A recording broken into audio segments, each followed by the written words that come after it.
Shalom, selamat pagi Bapak Ibu Saudara yang dikasihi Tuhan. Senang rasanya kita dapat berjumpa kembali melalui kanal Renungan Harian Gereja kita HKBP Resort Surabaya. Kita sudah Tuhan tibakan di hari Kamis tanggal 18 September tahun 2025. Sebelum kita menerima firman Tuhan, mari kita terlebih dahulu mempersiapkan hati kita untuk bersekutu dengan firman-Nya. Damai sejahtera Allah yang melampaui segala akal dan pikiran, itulah kiranya yang memelihara hati dan pikiranmu di dalam Kristus Yesus Tuhan kita. Amin. Saudara kekasih, firman Tuhan hari ini tertulis dalam kitab Ulangan pasal 31 ayat 6. Kitab Ulangan pasal 31 ayat 6. Dalam Bibel bahasa Batak kita dituliskan 5 Musa. 5 Musa bidu tulu sada ayat onom. Beginilah firman Tuhan. Kuatkan dan teguhkanlah hatimu, janganlah takut dan jangan gemetar karena mereka. Sebab Tuhan Allahmu, Dialah yang berjalan menyertai engkau. Ia tidak akan membiarkan engkau dan tidak akan meninggalkan engkau. Saya baca sekali lagi. Kuatkan dan teguhkanlah hatimu. Janganlah takut dan jangan gemetar karena mereka. Sebab Tuhan Allahmu, Dialah yang berjalan menyertai engkau. Ia tidak akan membiarkan engkau dan tidak akan meninggalkan engkau. Dalam bahasa Batak Toba dituliskan seperti ini. Pirma todimuna jala marsihohot. Unang tahuto kamu jala unang godoran rohamuna maradupon nasida. Ai jahuba debatam sadiri donganmu mardalan. Dan tagamon marsobu-sobu ibana midaho manang tadi kononna ho. Demikian pembacaan firman Tuhan. Bapak Ibu Saudara yang dikasihi Tuhan, dalam satu organisasi sering kita mendengarkan ungkapan ini.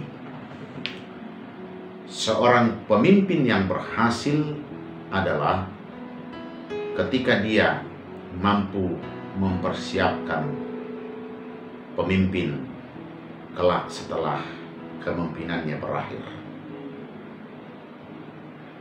Keberhasilan seorang pemimpin adalah ketika dia mampu mempersiapkan siapa yang akan menggantikan dia kelak.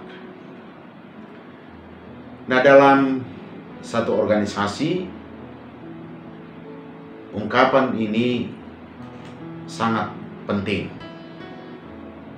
di mana seorang pemimpin dia harus melakukan regenerasi dengan sangat baik, atau keberlangsungan suatu kepemimpinan di sana sangat dibutuhkan suksesi yang baik. Itu dalam satu organisasi. Poin penting yang dapat kita ambil dari sana adalah seorang pemimpin dia tidak hanya berfokus pada saat kepemimpinannya saja, tetapi dia harus memikirkan kepemimpinan selanjutnya, termasuk tanpa dia. Nah, Bapak Ibu Saudara, dalam suksesi kepemimpinan umat Israel, Hal tersebut dapat kita lihat antara kepemimpinan Musa kepada Yosua. Sebagaimana kita ketahui bersama bahwa Tuhan telah mengatur sedemikian rupa. Musa itu memimpin mulai keluar dari perbudakan Mesir sampai di pintu gerbang memasuki tanah perjanjian, yaitu tanah Kanaan. Sebab yang akan memimpin umat itu memasuki dan hidup di tanah perjanjian menjadi bagiannya Yosua. Nah, Bapak Ibu Saudara, memang pada saat itu belumlah dikenal istilah satu organisasi atau suksesi kepemimpinan. Tetapi apa yang dapat kita lihat melalui firman Tuhan pagi hari ini, bahwa Yosua itu sungguh-sungguh dipersiapkan Tuhan melalui Musa untuk melanjutkan estafet kepemimpinan itu, tongkat kepemimpinan itu. Apa yang dapat kita lihat melalui firman ini? Bahwa Yosua mendapatkan peneguhan melalui Musa, sehingga dikatakan, kuatkan dan teguhkanlah hatimu, janganlah takut dan jangan gemetar karena mereka. Mereka yang dimaksud adalah bangsa-bangsa yang akan mereka taklukkan ketika mereka akan memasuki tanah perjanjian, tanah yang sudah dijanjikan oleh Allah menjadi warisan mereka. Jangan takut, jangan gemetar. Karena apa? Sebab Tuhan Allah, Dialah yang berjalan menyertai Yosua sebagai seorang pemimpin. Kehadiran Tuhan dalam kepemimpinan Yosua menjadi satu jaminan bahwa Yosua tidak akan pernah dibiarkan memimpin umat itu seorang diri. Dan janji Allah bahwa Dia tidak akan pernah meninggalkan Yosua sebagai pemimpin umat. Bapak Ibu Saudara yang dikasihi Tuhan, jika seruan ini disampaikan pada masa-masa perjanjian lama dulu, tentu tidak berhenti dalam sejarah itu saja. Tetapi dalam kehidupan kita sekarang, kita harus yakin, kita harus percaya bahwa Tuhan Allah kita, Dia tidak akan pernah membiarkan kita, Dia tidak akan pernah meninggalkan kita. Tuhan Allah yang kita imani di dalam Yesus Kristus, Dia selalu hadir sebagai penuntun, Dia selalu hadir sebagai penolong kita. Maka kita tahu ketika Allah hadir sebagai Maha Pencipta, Dia sangat agung. Ketika Dia hadir menjadi manusia, yaitu dalam Yesus Kristus, telah menunjukkan keagungannya melalui pengorbanannya di kayu salib untuk menebus kita. Dan Dia telah menaklukkan kematian itu, mengatakan bahwa kematian sekalipun tidak lagi berkuasa menahan kita untuk memasuki kehidupan yang kekal. Dan ingat satu hal, Allah hadir dalam wujud Roh Kudus. Dia selalu berdiam diri di dalam hati kita. Untuk apa, Bapak Ibu? Dia selalu hadir untuk menuntun kita. Dia tidak pernah meninggalkan kita. Maka apapun yang Bapak Ibu Saudara-saudara akan laksanakan hari ini, Apapun yang harus kita hadapi hari ini, jangan pernah takut, jangan pernah gemetar menghadapi semua tantangan, menghadapi semua kesulitan-kesulitan yang mungkin akan kita hadapi. Karena apa? Karena Tuhan Allah kita, Dia berjalan bersama-sama dengan kita. Dia berjalan bersama-sama, Bapak Ibu Saudara-saudara. Dia tidak akan pernah membiarkanmu, percayalah.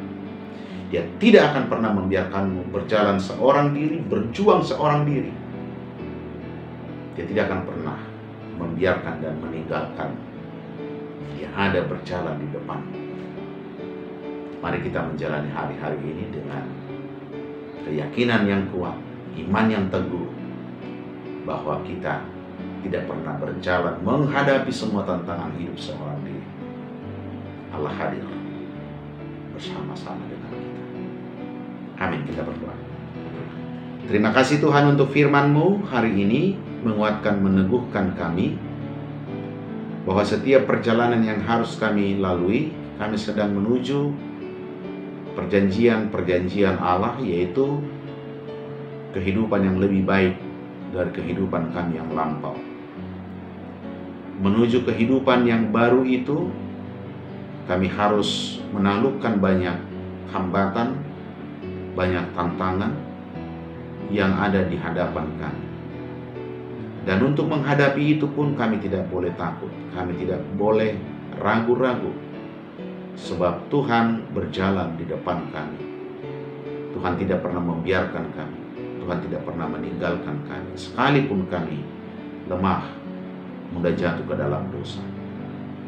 Engkau telah mati sekali untuk selama-lamanya, untuk memberi kami pengampunan, dan pengampunan itu menjadi sangat berharga dalam hidup kami saat kami mau mengubah sikap kami, mengubah tingkah laku kami menjadi pribadi-pribadi yang selalu mengandalkan Tuhan, yang selalu takut akan Tuhan. Terima kasih untuk firman. Kini hamba-Mu berdoa untuk seluruh jemaat Tuhan. Mampukanlah mereka hari ini menjalani hari-hari hidupnya, menjalani setiap tantangan-tantangan kehidupan yang harus mereka hadapi, meniti karir untuk memperoleh banyak berkat anugerah yang telah Tuhan siapkan bagi pribadi-pribadi orang-orang yang Tuhan kasihi. Engkau bersama-sama dengan mereka. Terima kasih untuk firman ini, meneguhkan, menguatkan kami untuk selalu bersedia dituntun oleh-Mu. Dalam nama-Mu Yesus, hamba-Mu berdoa dan mengucap syukur. Anugerah Tuhan kita Yesus Kristus, kasih setia Allah Bapa, serta persekutuan Roh Kudus memberkati-Mu. Amin. Shalom.